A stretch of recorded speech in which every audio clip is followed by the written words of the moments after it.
Leah and I have been on the road for over a month now, so it's time to do a bit of a financial analysis of what it costs to live in a Prius. Oh, welcome to California. Oh, and there's the sign. Oh, and there's the sign. We've made it to probably the most famous state in the United States.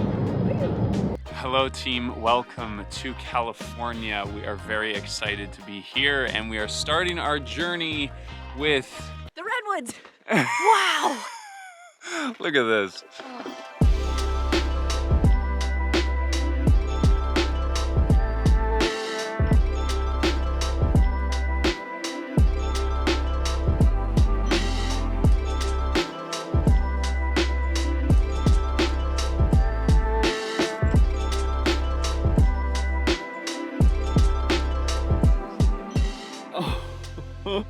Oh my God.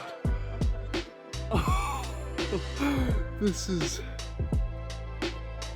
Oh, jeez.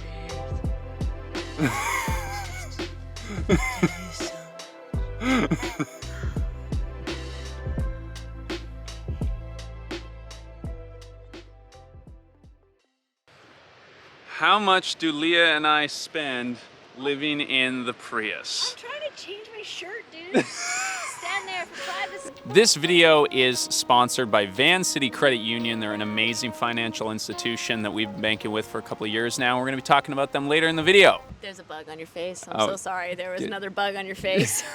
All right, so for those of you who don't know us, we're Levi and Leah. We live in our Toyota Prius, and this is what we spend in a month. For clarity, I haven't actually seen the total breakdown of these numbers, and it was Leah's task to do it because she is the one who spends with the most enthusiasm out of the two of us.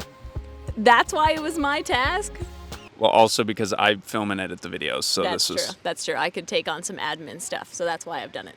So this is different than folks who live out of their cars for necessity. This is us on a vacation. We're on like a once-in-a-lifetime trip, but still trying to be within a reasonable budget, we think. We shop as local and as organic as possible. We drink beer regularly, and we enjoy ourselves while we're on the road. So we're not suggesting that this is what you could live off of or should be spending while you live on the road if that's what you're hoping to do. This is just our experience, and that is the context for our experience. So now we will get into the numbers. Okay, so the biggest item on our list is groceries. What do you think we spent US dollars on groceries? For a single month, 2 people, $700? Not quite. It was $664 and $20 USD. For our Canadian folks, because we're Canadian, that's $848.52. We're also spending more money on our food on the road because we're having to buy slightly more prepared meals. Like we're buying tofu that's already been kind of marinated and stuff. I think it's also when you are grocery shopping every 2 or 3 days, right? Like our fridge is pretty small. Like it works for the two of us, but when we're at home, we can do like a really big grocery shop and save a lot of money. You can't really do that here. Plus, I love farmers markets. We base a lot on where are we going today, on is there a farmer's market there and can I be there immediately with my basket. The next expense that I have on here is beer. Any guesses on what we spent on beer? This is our second largest expense? No, it's, no. Okay. No, it's not. That's just how I ordered it. I was like, whoa, dude, what is going on? Eating out is our single biggest expense, actually. Really? And then it's groceries. So I would say we eat out on an average of like 1 meal per day at least. I don't say at least. I would say once every 4 to 6 meals we eat out. In 1 month, I think we spent almost, let's say $900. 900 Canadian or USD? Oof, American? No, it was $735.70 US dollars, but it was $939.86 Canadian. Wow. Yeah, so almost a grand Canadian. That kills you. That I just see in your face. You're like, spending money. I will say though, like sometimes if we're staying with people, we'll like treat them to a meal instead of paying for accommodation. Yeah. Right. So you're paying for like 4 people instead of 2 people. This is definitely a cost that went up for us living on the road. I think because we are living out of our car, and those other places, those spaces that we get to occupy and not feel like we're kind of loitering. I also think that, I mean, a lot of these places, we also like got coffee and then would work there for a few hours. Yeah. That's a part of the eating out. So I would say we would get coffee and like sit down at a coffee shop with our own mugs much more regularly than we do other meals. Oh, for sure. But we have like a separate like fun budget. And I would say you and I, eating is fun. That's how we experience a place. Yeah. Next highest is accommodation. The last one was 700, right? Yeah, so that was 735. Groceries was 664.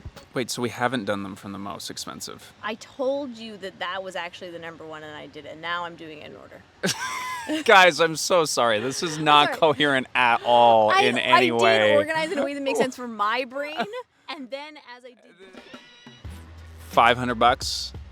No, we spent $661 USD, which wow. is $844.43 Canadian. To also put that into perspective, we paid for 11 out of the 31 nights that are in July, but 4 of those were in Portland at an Airbnb.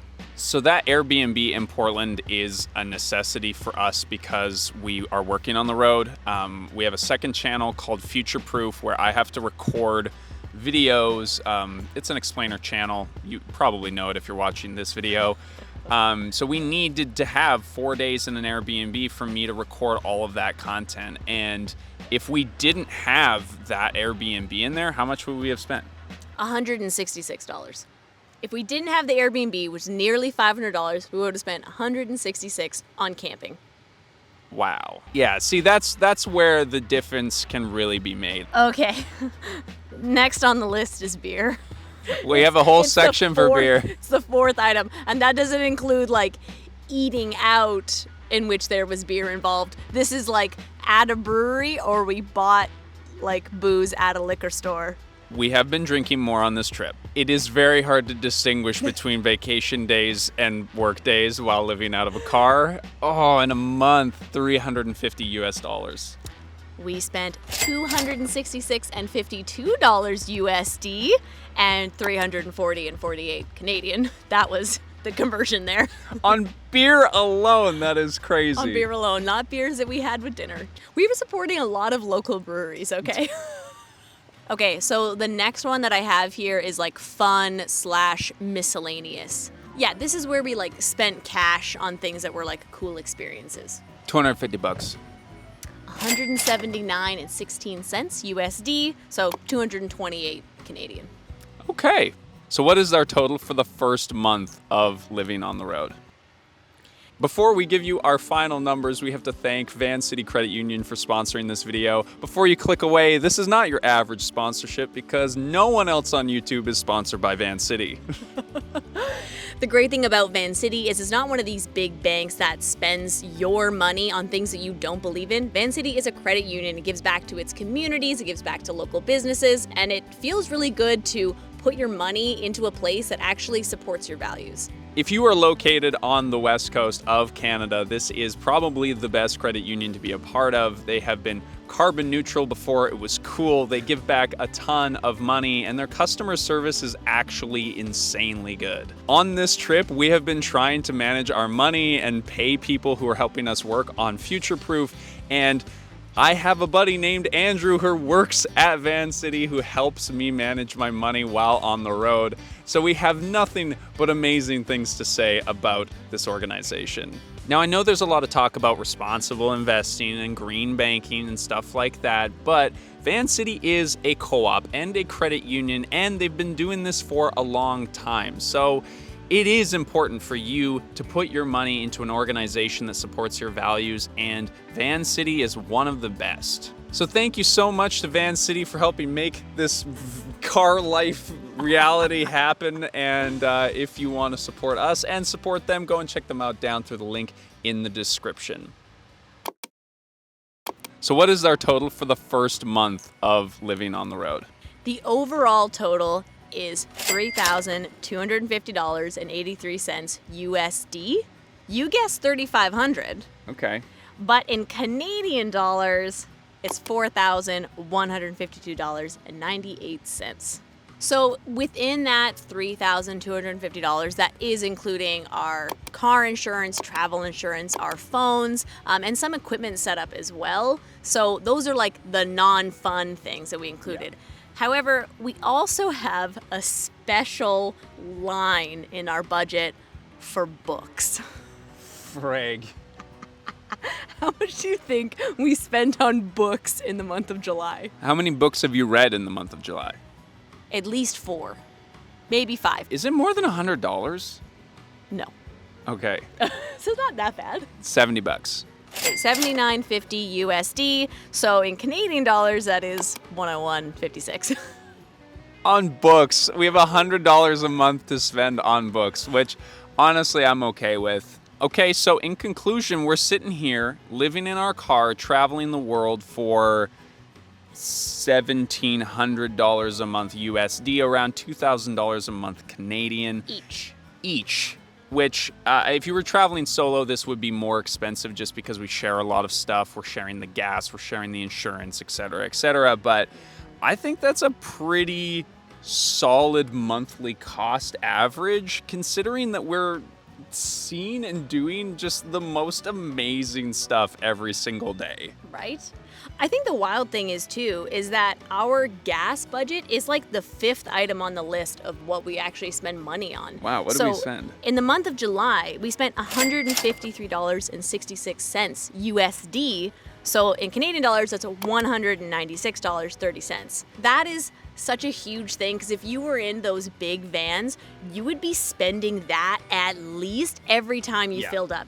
We filled up our car 4 or 5 times. Yeah, and we've covered a lot of ground. We don't have the kilometers or the miles on us right now, but we drove into Montana, drove across Idaho, through Washington, down through Oregon, did a loop in Oregon, and went down into California. Like, we covered a lot of ground in that amount of time, and it only cost us 200 Canadian dollars. Is there a bug on my face? A fly directly on your nose. I think our monthly costs are lower than what they were when we were at home by a little bit, and we're living a way more exciting lifestyle and spending more money on fun things than we did at home. A lot of people insure a car, pay for gas normally, whether they live in a house or a condo or whichever, but being able to take that rent cost out and the money that you would have spent on that you put towards camping and accommodation, to be fair, lots of boondocking. Yeah. I love when I told Levi that number, that we had only paid for 11 nights out of 31. He was so excited. He's like, yes, my boondocking dreams. And I'm like, we could stay at a few more campgrounds, maybe, like with showers.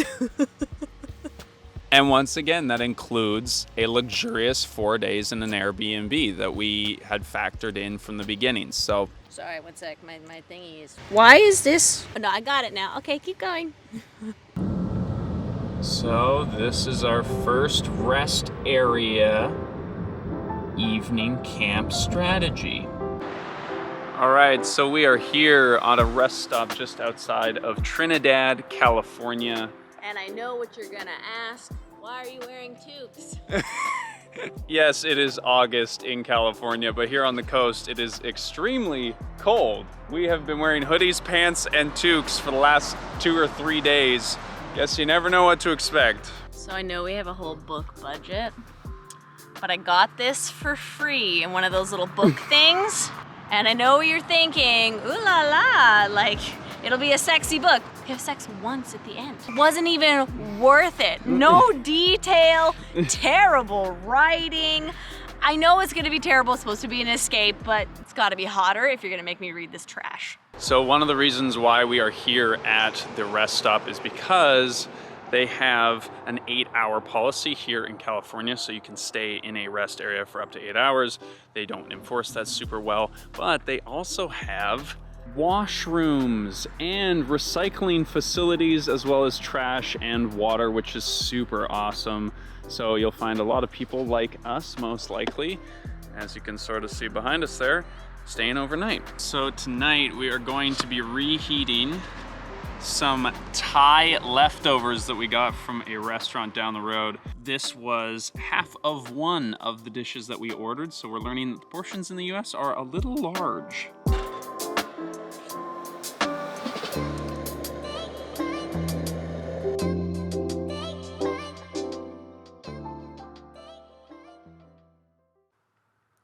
So this is the group in attendance this morning. It is nice to stay somewhere where everyone's kind of doing the same thing and having that like strength in numbers concept. You don't have to worry about being seen, packing things in and out of your car and whatnot. We'd do it again. So as you can see, got the tent all lined up there on the back of the car. So we showed you guys all this awesome tent, which we have been using to upgrade our camping setup. If you haven't seen that video, it will be linked down in the description, but this is the Napier Sports Cove. And it sucked, but now it's better. So the primary selling feature of this tent is this big arching dome that goes over the back. It kind of shades you. It also provides some rain cover. However, it was one of the bulkiest parts of this whole setup, and so we have upgraded it. How long did we spend messing around trying to figure out a problem solution there? Probably like an hour and a half. And then you found this solution and I was so impressed. It's like better in all ways, better quality, smaller, fits better. And it was like $3 for the string. So we went to an outdoor gear repair shop in Bend, Oregon to figure out if we could find a solution for this cracked fiberglass tent pole that held this whole thing up. I probably spent about 30 minutes just digging through this old bin they had of tent poles and managed to scab together 2 different sets of tent poles into one to fit this thing perfectly. So now, as you can see, we have these very nice lightweight poles, and honestly, it makes a huge difference. Okay, so obviously I'm a little excited about the solution. Perhaps this isn't as interesting to you, but you know, there you go. If you made it this far in the video, thank you for being here, for watching our stuff and being amazing. Tomorrow we are leaving to Chico, California for a very exciting upgrade to the Prius, so make sure that you are subscribed and all that jazz, and we'll see you in the next one. Any final words? Love you, smoochies. Bye, everyone.